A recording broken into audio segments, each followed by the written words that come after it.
मजकुराची माहिती न देता माझी सही कशी वापरली? संतोष देशमुखांच्या भावाचा वकिलांसोबतचा कॉल व्हायरल.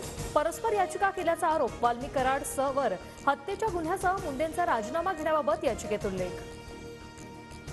फडणवीस अजितदादा बीडचं राजकीय पर्यावरण लवकरच बदलतील. मंत्री पंकजा मुंडे यांचं सूचक वक्तव्य.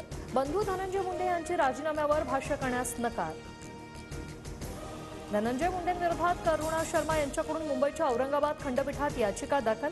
धनंजय मुंडे यांनी भ्रष्ट मार्गाने निवडणूक जिंकल्याचा आरोप.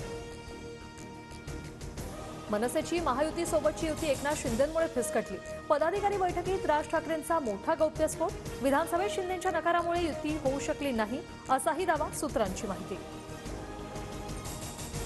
आगामी महापालिका निवडणुकीत भाजपशी युती करण्यासाठी मनसे समिती स्थापन करणार. हिंदुत्वाचा मुद्दा, राष्ट्रीय स्तरावरील नेतृत्व या बाबी लक्षात घेता मनसे भाजप सोबत जाण्याची शक्यता.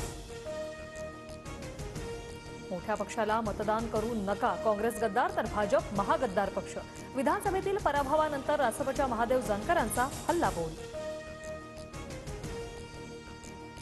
दर आठवड्यात किमान 3 दिवस मुंबईत मंत्रालयात थांबा. उरलेल्या दिवसात मतदारसंघातील कामांचं नियोजन करा. मुख्यमंत्र्यांचे सर्व मंत्र्यांना आदेश.